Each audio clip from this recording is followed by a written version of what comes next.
dépend de savoir. Église, ton lit ici. Ah, ton lit, ton télé, ma pote, bon, la pona. Et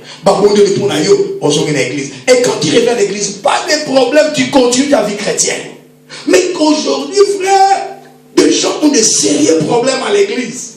Ils ne comprenaient pas que l'église est le corps du Seigneur. Dis Amen. Parce qu'ils croient que bon papa, nous saluons à Longwe, dans quelle église on a kuna peta makoma na passer na wana ayebi na ete azo ba ko diacre. Papa diacre do la tellement liboso donc papa diacre. Mais atia moi dans la Bible. C'est mi koto abala ete azero mais kuna komi diacre.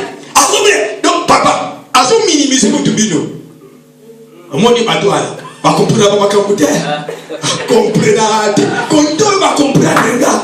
Pas comprendre là ça. Mais côté rien. Donc, mais frère, je vais te dire quelque chose. Tu crois que quand tu as permission à Wande Konozomi, c'est une erreur que tu commets. C'est une erreur que tu commets. Tu passeras toute ta vie. Toi, tu penses que tu es dans l'église. Mais le Seigneur te voit, tu es en dehors de l'église. Et quand tu mourras, le Seigneur va te dire, mais toi tu meurs pour Koufina. Et pas dans l'église. On ne joue pas avec l'église. L'église, c'est le gouvernement de Dieu. L'église, c'est la maison de Dieu. C'est à cause de l'église que le monde peut être sauvé. C'est à cause de l'église que la grâce de Dieu peut venir vers les gens. L'église, c'est la maison du Seigneur. Et quand les gens comprennent ces réalités, ils seront alors plantés dans la maison de Dieu. Dis Amen. Et resteront dans cette maison de Dieu. Et Dieu va commencer à bénir votre vie. À bénir votre vie. À transformer votre vie. Parce que vous connaissez que c'est important d'être dans la maison de Dieu. Et d'être béni par Dieu. Aujourd'hui, frère, la maladie que nous avons entre chrétiens, c'est de la promenade des chrétiens.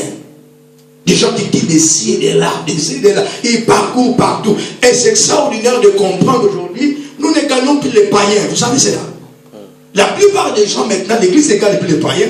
Nous péchons que dans l'aquarium. Donc dans l'église qui sont déjà nés, les gens qui viennent dans cette église-là, c'est ce que nous sommes en train de convaincre. Donc ce que nous faisons, ce n'est pas aller vers le monde et les convertir. Maintenant, ce que nous faisons, c'est trouver seulement des gens qui sont dans l'église. Même les églises qui sont maintenant pleines, la plupart de ces membres-là viennent dans d'autres églises. Ils viennent dans notre église. Ils ne viennent pas tout droit du monde. Mais notre responsabilité, ce n'est pas toucher ceux qui sont dans l'église. Notre responsabilité, c'est toucher ceux qui sont dans le monde et les emmener vers le Seigneur. Ça, c'est notre responsabilité. Dis Amen. Amen. Ça, c'est notre responsabilité. Et Dieu veut que nous soyons. Alors, c'est pour cette raison. Et d'ailleurs, moi, j'ai toujours dit au pasteur, si tu veux avoir des bons fidèles, prends-les dans le monde. Prends-les dans le monde. Parce que ceux qui sont déjà dans les églises, ce sont des doubles fêtes. Des doubles fêtes. Parce qu'ils sont sortis avec le problème là. Ne crois pas que là où ils sont laissés les églises avec le problème qu'ils sont venus avec, ils vont encore le mener dans ton église. Et tu auras des sérieux problèmes dans ta propre maison. Même que quand la maison était en paix, quand ils viendront seulement, il y a maintenant les troubles qui commencent. Pourquoi? Parce qu'ils avaient été enseignés différemment. Dis Amen. C'est pour cette raison. Quand une personne vient dans une église nouvelle, il doit être déprogrammé. Déprogrammé. Qu'est-ce qu'il dit déprogrammé? Et il me dira, pasteur, est-ce qu'il n'a pas reçu l'évangile? Il peut reçu l'évangile, mais dans chaque maison, il y a ce qu'on appelle l'esprit de la maison. L'esprit de la maison, on la transmet par la prédication de l'évangile. Comme nous concevons l'évangile, comme le Seigneur nous dit de faire dans cette maison. Dis Amen. Cela veut dire, pourquoi je dis cela? Parce que quand tu n'es pas déprogrammé, tu amèneras ceux qui n'étaient pas dans la maison, dans la maison. C'est pour cette raison, pour que nous soyons, nous ayons ce qu'on appelle l'unité de l'esprit, nous devons voir la même chose. Nous devons penser de la même manière. Et pour penser de la même manière, nous devons alors être enseignés dans la manière de la maison. Alléluia. C'est pour cette raison que nous devons être plantés. Plantés dans la maison de Dieu. Et quand nous sommes plantés, c'est là où nous recevons la nourriture au temps convenable. La nourriture qui est importante. Écoutez-moi, frères et sœurs. Qu'est-ce qui dit que toi tu es planté dans la maison? Quand tu es planté dans une maison, toute tes nourritures qui sortira de la bouche de ton berger sera comme une nourriture convenable pour toi. Amen. Mais quelqu'un qui te dira, oh papa, c'est que tu n'es pas de la maison. Si toi tu es de la maison, tu comprendras la prédication de ton berger et tu comprendras chrétienne. Dis Amen. C'est important, frères et sœurs, de comprendre ces réalités. Ces réalités, c'est ce qui nous a fermés dans notre foi. Pour que nous puissions marcher avec Dieu. Pour que nous puissions être prospères dans notre vie. Alléluia. Amen. Oh, gloire au Seigneur. Gloire à Jésus. J'aimerais déjà finir. C'est important. On va continuer toujours à être plantés dans la maison de Dieu demain. C'est important.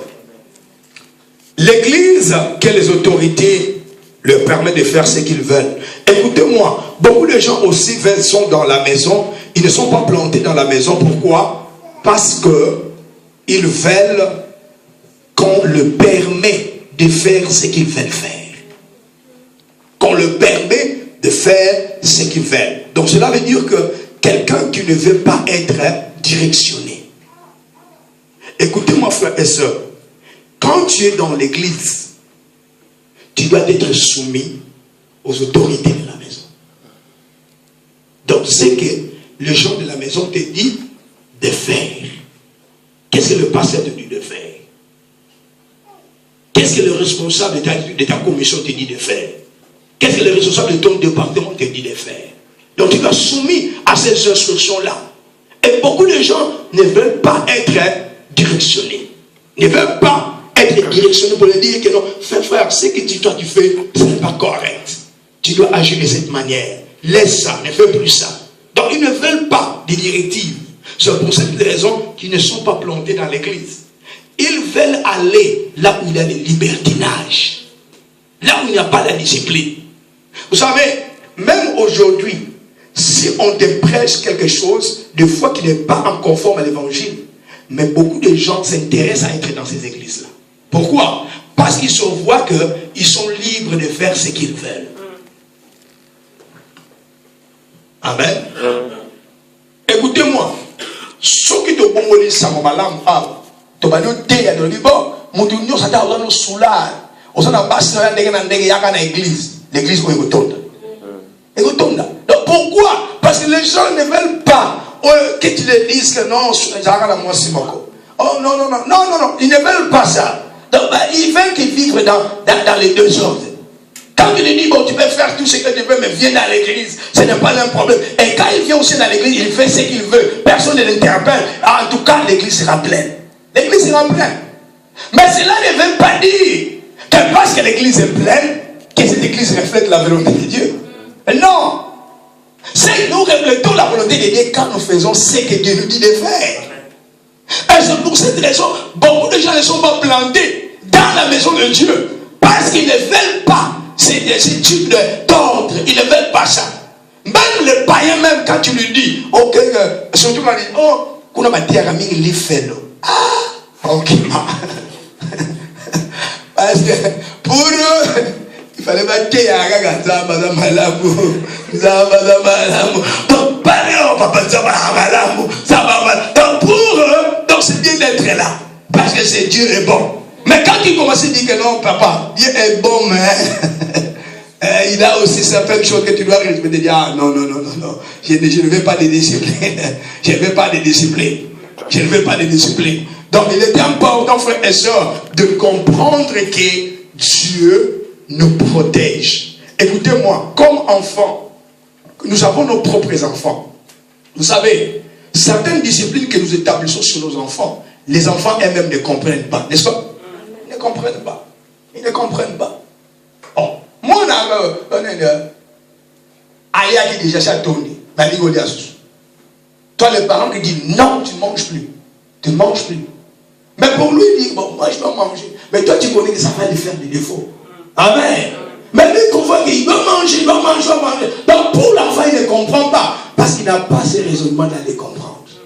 Mais toi, tu comprends et tu l'interpelles. Non, tu ne manges plus. Tu ne manges plus. Tu ne manges plus. Même que quand une force que tu dois toujours manger, toi tu dis non, non, tu ne vas pas manger. Pourquoi? Parce que tu veux la vie de l'enfant. Et cet enfant-là dira peut-être, oh maman ne m'aime pas, n'est-ce pas? Alingangate. Papa alingangate. Mais yozo yeba ni bekoche, ils ont décidé à molingonayo. Olingi, pour être à la bien, pour être à la maison. C'est comme aussi les enfants dans la maison de l'Éternel. Ils veulent accomplir certaines choses. Mais quand tu es berger, tu vois que ces choses seront en détriment de leur santé spirituelle. Dis amen. Amen. Et il intercale ces choses. Il dit non, ne fais pas ça. Ne fais pas ça. Il ne faut pas faire ça ici. Pourquoi? Parce que ça causera des problèmes. Mais lui dit non, parce que ce qu'on appelle, il est encore jeune. Amen. Parce que même dans, vous savez, la croissance a beaucoup des étapes. Vous savez ça?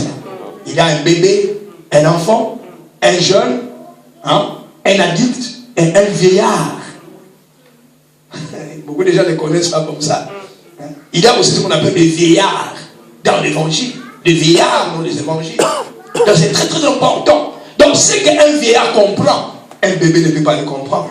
C'est pour cela l'église, nous avons de différents niveaux de croissance. Même dans l'église, nous ne sommes pas la même chose. Chaque chrétien au moins a un niveau de croissance dépendant de sa maturité. Dis amen. De sa maturité dans l'église. Et chaque personne doit comprendre ces choses. Quand nous ne comprenons pas ces choses, alors c'est là où nous traversons les sérieux problèmes. Nous traversons les sérieux problèmes. Parce que nous croyons que nous sommes tous dans le même rang. Et c'est ça le problème de l'église. Le brebis croit qu'il est le même avec le pasteur. Pourquoi Dieu l'a placé comme pasteur?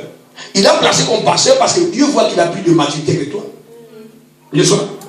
Oui. Donc cela veut dire qu'il a quelque chose à t'apprendre. Il a quelque chose à directionner ta vie.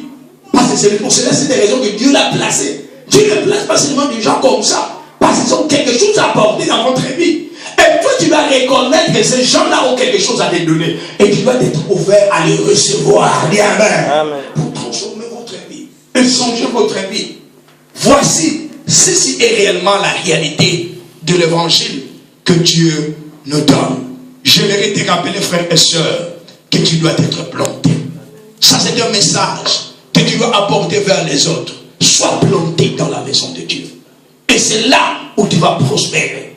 Sois planté dans la maison de Dieu. Et la grâce de Dieu viendra dans ta vie. Écoutez mon frère, même quand il traverse des problèmes, mais quand il est planté, le Seigneur, il veillera à ce que sa parole s'accomplisse dans votre vie. Parce que tu es planté dans la maison. Amen. Tu es planté quelque part. Et tu travailles de tout ton corps pour Dieu. Tu travailles de toute ta pensée pour Dieu. Et Dieu va commencer à te bénir. Il va commencer à transformer votre vie. Il va commencer à changer votre vie. C'est extraordinaire de comprendre ce que Dieu peut faire dans notre vie. Dis amen. Alors que Dieu bénisse sa parole. Amen.